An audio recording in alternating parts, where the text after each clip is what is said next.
La conquista española del Perú es probablemente la mejor representación de que la perseverancia es la clave. Pizarro había planeado una expedición y la expedición había salido muy mal. Sin embargo, pese a que ni siquiera habían llegado a destino, pese a que no habían conseguido ni un gramo de oro, pese a que los españoles que lo acompañaban no querían seguir acompañándolo, y pese también a que el propio gobernador del área de Panamá no le daba nuevos permisos para seguir realizando expediciones, Pizarro no se da por vencido, y junto a sus socios planean una jugada muy arriesgada: viajar y entrevistarse con el propio rey de España, Carlos I. Esta era realmente la última posibilidad para Pizarro, porque ya no había otra autoridad a la cual apelar. Y para colmo era una jugada muy arriesgada, porque según se cuenta, Pizarro no sabía ni leer ni escribir, con lo cual no podía realmente demostrarle, mediante documentos o mapas, al rey Carlos las posibilidades de la expedición que proponía. Para suerte de Pizarro, esta jugada sale espectacular, y Carlos no solo le da permiso a Pizarro de seguir con las expediciones en su nombre, sino que directamente lo manda a negociar con el Consejo de Indias, y entonces el conquistador español vuelve a América y parte en una nueva gran expedición, la cual llega a destino, iniciándose de esta manera lo que conocemos como la conquista española del Imperio Incaico. Pizarro pone rumbo a la única ciudad del Imperio Incaico que había conocido, la ciudad de Tumbes, la cual, para su sorpresa, a su llegada, está totalmente destruida. Esto sorprende a los españoles, y es lógico, después de todo, no tenían idea que en el poco tiempo que había pasado desde su primera llegada a Tumbes y la segunda visita, el Imperio Incaico, el Tahuantinsuyo, se había sumido en una sangrienta guerra civil. Atrás habían quedado los días prósperos del Zapa Inca Huayna Cápac, y ahora era tiempo de un nuevo emperador, llamado Atahualpa.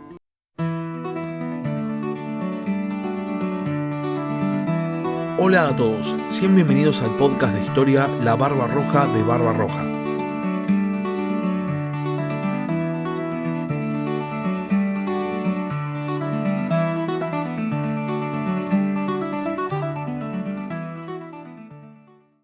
En su primera llegada a Tumbes, los españoles se relacionan con los indígenas de manera muy cordial.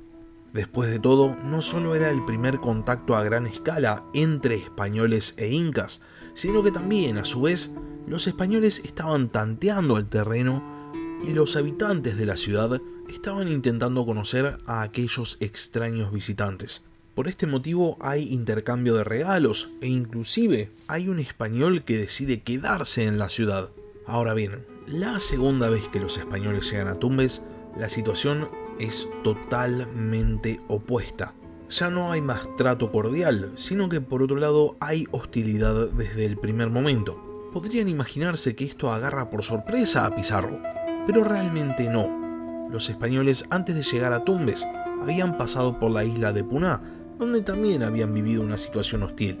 Por este motivo Pizarro ya se imaginaba que la situación iba a ser muy complicada.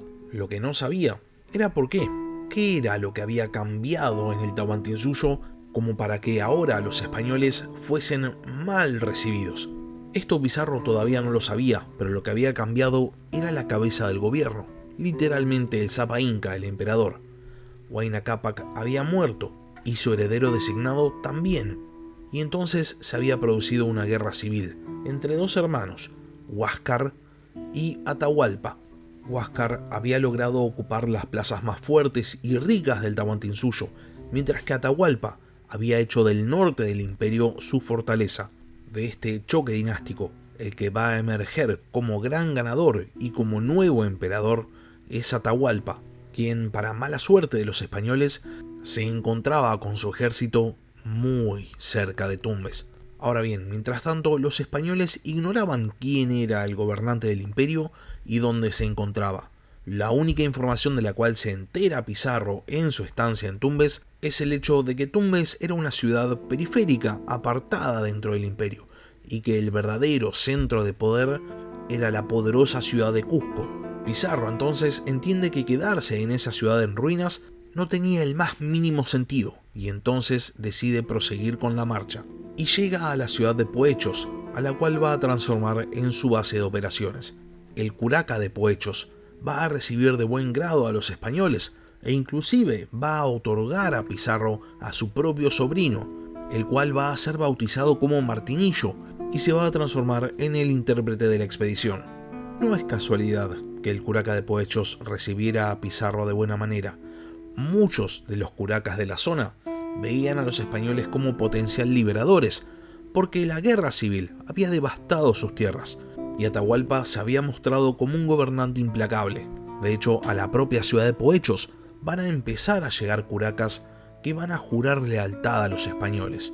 Ahora bien, los españoles van a mostrar ser tan implacables como Atahualpa cuando varios curacas se rebelan, y entonces Pizarro los manda a castigar. Esta rebelión de los curacas hace entender al expedicionario español de que, más allá de encontrarse en una ciudad aliada, su posición era precaria, y entonces empieza a planear la fundación de una ciudad española en el Perú, es decir, básicamente de una colonia. Los curacas del lugar se enteran de que este extraño recién llegado planeaba fundar un poblado en el lugar y se alarman. No era lo mismo que los españoles estuviesen de paso a que planeasen quedarse para siempre. Y entonces en ese momento deciden limar asperezas con su emperador y deciden contactar a Atahualpa para ver qué se puede hacer para echar a los españoles. Atahualpa, en vez de alarmarse por la presencia de los españoles, se interesa por los recién llegados y decide enviar un espía para que le mandase información acerca de todo lo que hacían. El espía es rápidamente detectado por los españoles. De hecho, le van a poner apodos, incluyendo el de Capitán del Inca o simplemente Apo, el cual se va a transformar en una especie de extraño nexo entre los españoles y el Zapa Inca. Ahora bien, más allá del espía inca, Pizarro decide proseguir con sus planes y entonces el 15 de agosto de 1532 funda el poblado de San Miguel de Tangarará, que se va a transformar en la primera ciudad española en todo el hemisferio sur, y donde se va a quedar 2 meses hasta que el 8 de agosto abandona la ciudad. Pizarro entonces decide continuar con la expedición y manda a parte de sus fuerzas a la ciudad de Cajas, la cual, al igual que Tumbes, estaba en ruinas. Lo único que encuentran los españoles en Cajas son 500 mujeres, todas akyas, es decir, vírgenes dedicadas al culto del sol, las cuales estaban siendo repartidas entre los españoles, hasta que intercede un inesperado salvador, el espía de Atahualpa, el cual se presenta ante Pizarro, le informa que es un embajador del Zapa Inca y extiende al conquistador español una invitación para visitar al emperador en la ciudad de Cajamarca. Pizarro, posiblemente intrigado por esta invitación, decide continuar hacia Cajamarca el día 19 de octubre del año 1532. La idea del conquistador parece haber sido muy clara desde el principio. Pizarro quería ver por sí mismo a Atahualpa pura y exclusivamente para capturarlo, imitando de esta manera a su pariente Cortés. Por este motivo, desde que se había enterado de la existencia de Atahualpa, solo había tenido en la cabeza la idea de entrevistarse con el emperador. Los españoles continúan la marcha sin descanso y el día 8 de noviembre llegan a los pies de la cordillera de los Andes, las increíbles montañas de América del Sur, que servían a los incas y a todos los habitantes del espacio andino como medio de vida. Para los españoles, en cambio, es un obstáculo prácticamente infranqueable que los separaba de su punto de llegada y, por ende, de la ambición de conquistar a todo el imperio inca. Ese mismo día, los españoles inician el ascenso de la cordillera, atravesando caminos serpenteantes e intentando evitar caer en precipicios interminables. Al día siguiente, el 9 de noviembre, Pizarro decide acampar y en ese lugar recibe un mensaje por parte de Atahualpa. Era un regalo, 10 llamas, entregadas por un embajador llamado Siquinchara, quien no era nada más ni nada menos que el espía que Pizarro ya conocía. Siquinchara informa a Pizarro que se encontraban a 5 días de caminata de Cajamarca, donde Atahualpa los esperaba en son de paz. Pizarro al día siguiente continúa con la marcha y una vez que los españoles frenan, de vuelta reciben una embajada con de vuelta 10 llamas de regalo y de vuelta una vez más siendo entregadas por Siquinchara, quien otra vez afirma que Atahualpa se encontraba en Cajamarca esperándolos. Ahora bien, al margen de las embajadas, Pizarro había despachado a un mensajero indígena con el fin de contactar a Atahualpa. Pero este mensajero se entera de que Atahualpa no estaba en Cajamarca, sino que se encontraba en un lugar cercano llamado Los Baños del Inca, y parece ser que no estaba esperando a los españoles tan en son de paz, porque estaba acompañado de todo su ejército. Esta información va a producir una discusión entre el embajador Atahualpa y los españoles. Sin embargo, Pizarro va a limar asperezas y va a decir que él confiaba completamente en las intenciones de paz de Atahualpa. ¿Y cómo no iba a decir esto? Si después de todo, él mismo no tenía las mejores intenciones. Ahora bien, los españoles van a continuar con su camino y finalmente el día 15 de noviembre del año 1532 van a llegar a Cajamarca. En efecto, Atahualpa no estaba en esa ciudad, sino que estaba en la cercana Pultumarca, acompañado de un ejército de 40.000 soldados, acomodados en un enorme campamento de guerra.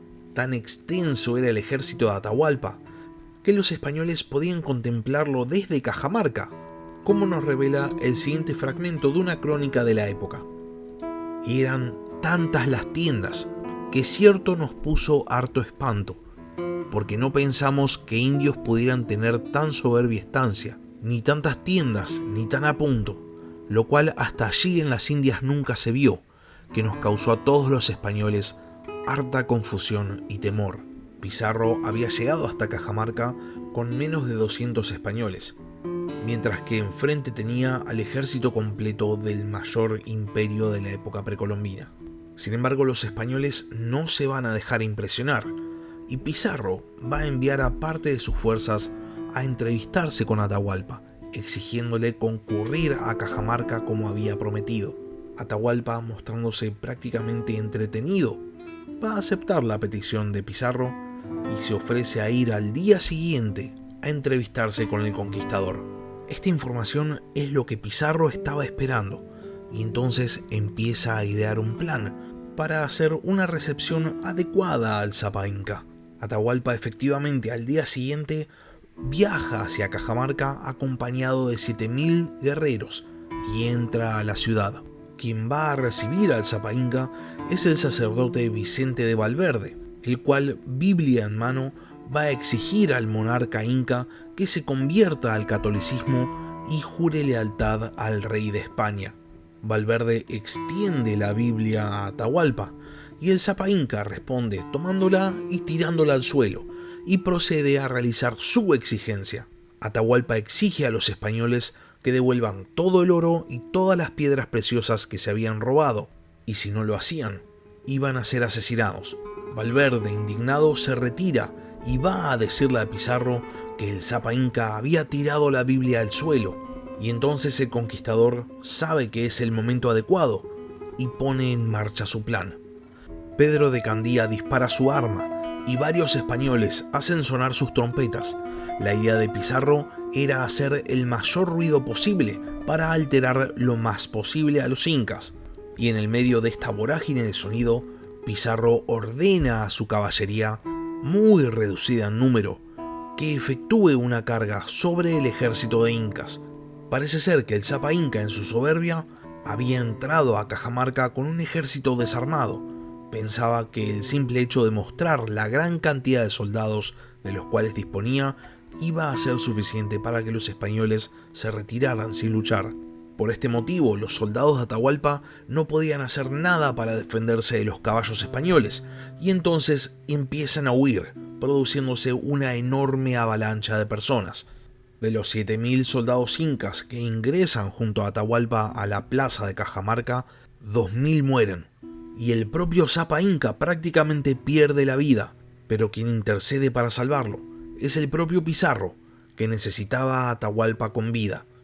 El Zapa Inca es capturado y pasa a ser prisionero de los españoles. La estrategia de Pizarro, claramente basada en la estrategia de Cortés, da resultado.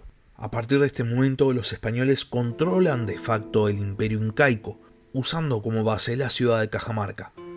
Atahualpa va a ofrecer mucho oro por su rescate. La historia más conocida es que ofrece llenar todo un cuarto con oro a cambio de su libertad. Los españoles aceptan el oro, pero no liberan a Atahualpa. Pizarro sabe que mientras tenga al Zapa Inca en su poder, el imperio incaico es prácticamente suyo. Ahora bien, eventualmente Atahualpa empieza a tener una buena relación con sus captores, llegando a estar bastante tranquilo por su seguridad. Sin embargo, las noticias del éxito de Pizarro viajan muy rápido y eventualmente empiezan a llegar más españoles a Cajamarca, todos deseosos de sumarse a la conquista del imperio incaico y por ende sumarse al saqueo de más y más oro. Uno de los españoles que llega a Cajamarca es uno de los socios de Pizarro, Diego de Almagro, quien va a estar muy interesado en proseguir con la conquista. El tema es que mientras Atahualpa estuviese vivo, no había ningún justificativo para realizar una nueva campaña.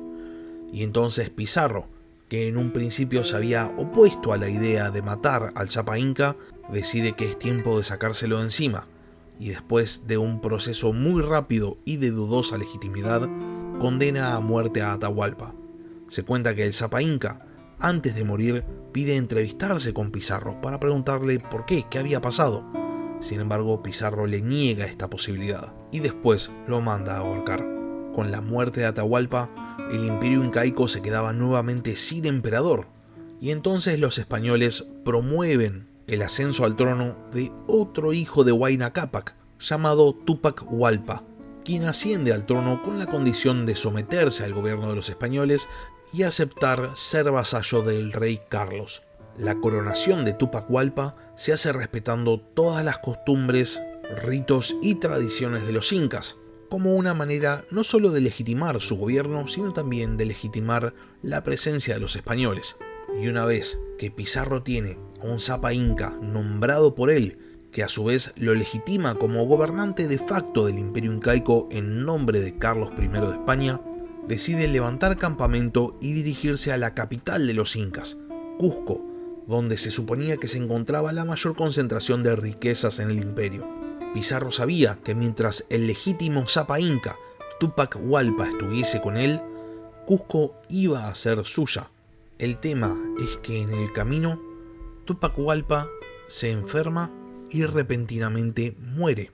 Y entonces Pizarro se queda sin su Zapa Inca y por ende sin legitimidad. Esto significaba que si los españoles querían Cusco, iban a tener que tomarla por la fuerza. Pero eso es historia para otro capítulo. Hasta acá llegamos con el capítulo de esta semana. Si llegaron hasta acá y no están suscritos al canal, les recomiendo que se suscriban tanto en YouTube como en Spotify. Y si por otro lado ya están suscriptos, pero tienen ganas de ayudar al podcast, pueden hacerlo transformándose en miembros del canal en YouTube o transformándose en Patreons. Les dejo el link en la descripción del capítulo. Quiero aprovechar para agradecer especialmente a los miembros del canal en YouTube, quienes ayudan a que yo pueda seguir sacando nuevos capítulos todas las semanas. Muchas gracias por haber escuchado y hasta la próxima. Gracias por escuchar La Barba Roja de Barba Roja. Si tenés alguna pregunta o simplemente querés hacer un comentario, no dudes en escribirme al mail del podcast, labarbarrojadebarbarroja@gmail.com. Hasta la próxima.